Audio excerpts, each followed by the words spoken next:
A recent study published by Harvard has shown 79% of employees are unhappy with their jobs. You may be thinking, but what that has to do with me working out or my brain? Well, both of those feelings have one thing in common. You know that you are feeling lazy to work out and people are hating their jobs. That is, those feelings aren't yours. Well, okay, before you call me crazy, you have to know your brain can think by itself. A part of brain that can think by itself and that has a control over you to make you do the things that you would regret later. You don't believe me? Look at your relationship choices. You can call that mind, you can call that amygdala, or you can call that family. But the truth is, it exists. But I got it. You may be thinking, oh, that's bullshit. I have full control over my brain.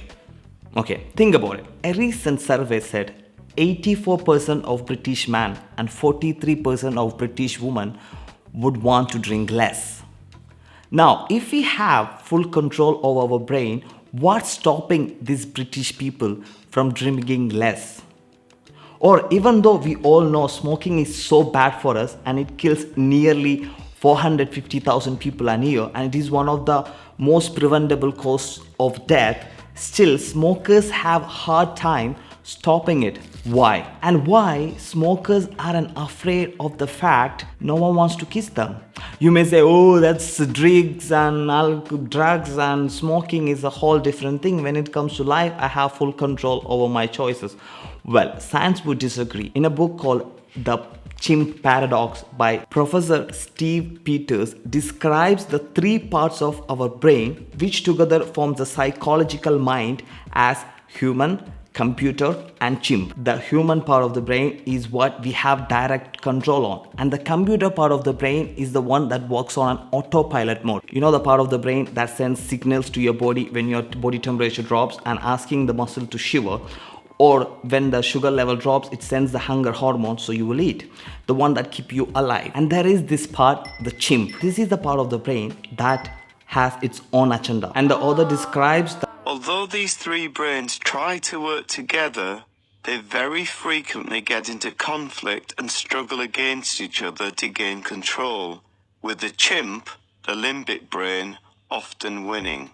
Now, what do you think when you don't want to work out or live a healthier lifestyle, even though you know that's the best thing you can do for yourself? Or when you start hating a job in a world where 1 in 7 people goes to bed hungry, dreaming about food? What part of the brain you think having a control that making you think like what you have or what you have to do is not important? Yep. So the $1 million question here is, can we slave the chimp and save the human? Now, I have been training for the last 10 years and there's not a single day I woke up excited to work out. Every time I woke up, the only thing I want to do is break my alarm with the biggest hammer that's possible and snuggle back under my blanket and cuddle my white soft cotton pillows and sleep back. I know that sounds lonely and don't judge me. Just like you, I want to cuddle a real dog too. But that's a responsibility I'm not ready yet. The good answer is, even though someone like me can manage to train or make better lifestyle choices with the chimp in his head, you can do that too. So how we can do that? It's simple. Be the nicest person that you could be. I know that sounds a little bit weird. How can me being a nice can help me with me working out or start loving my job? In a book called The Brain, written by neuroscientist David Eagleman at Stanford, has explained how different parts of our brain is always fighting over control. And now, depends on what side you choose, you're strengthening that part of your brain. Let's say one part of your brain wants pizza and other part of your brain wants an apple.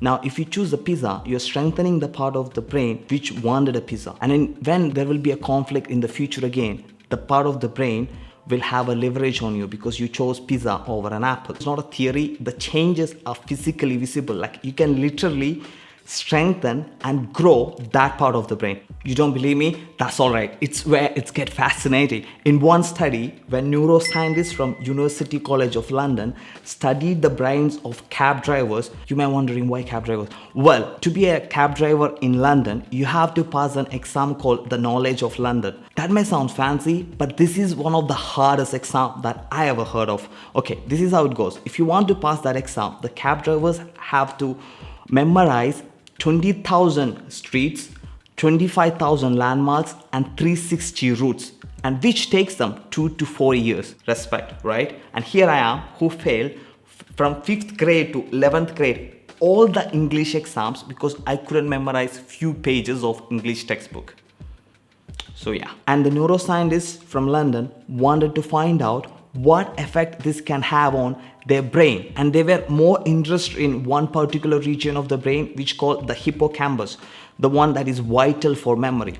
And when they scanned the brains of London cab drivers and compared with the control group, they found the posterior side of the hippocampus of the cab drivers have physically gone larger. Now here is why I said you should be the nicest person that you can be in order to stick with your goals or start loving your job, because that's what spirituality have been teaching us for thousands of years. Now, don't take me for a holistic scammer, okay? I'm not trying to sell you any Himalayan salt lamp, and I have lost 2 teeth and half a vision in my right eye by trying to heal myself with meditation. But when it comes to brain and understanding our emotion, science is far behind spirituality. Take this for example. The information about how one part of the brain is fighting over other part of the brain all the time for control, and how listening to one part of the brain will strengthen that part of the brain and it will have an influence over you on all your life, is new to neuroscience.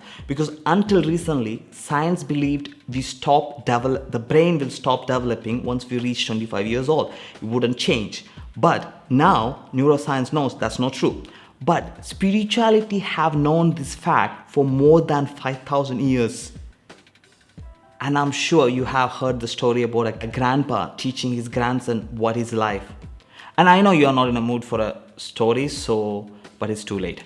So it's the story time. Lights are off, please. A fight is going on inside me, he said to the boy.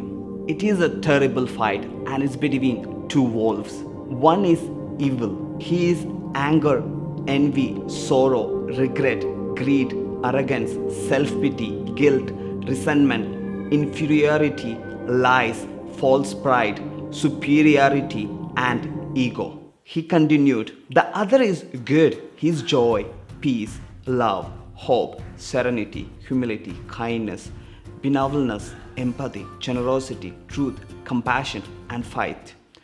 And the same fight is going on inside you and inside every other person. The grandson thought about it for a minute and then asked his grandfather, which wolf will win? The grandpa simply replied, the one you feed. See, in science, it's called amygdala and prefrontal cortex. In spirituality, it's called mind and consciousness.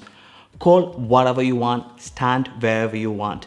But if you are ready to overlook the differences between the names, you would clearly see both of these teachings, same thing.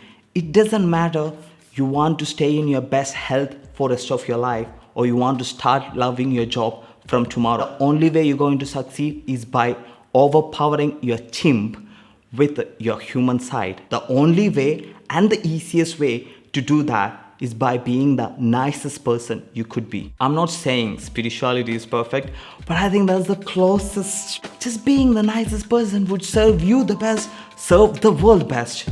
Tell me, and you still believe there is no higher power than us? You're joking, right? I'll see you with another video. Until then, it's a namaste from Lazy Workout Program. Peace out.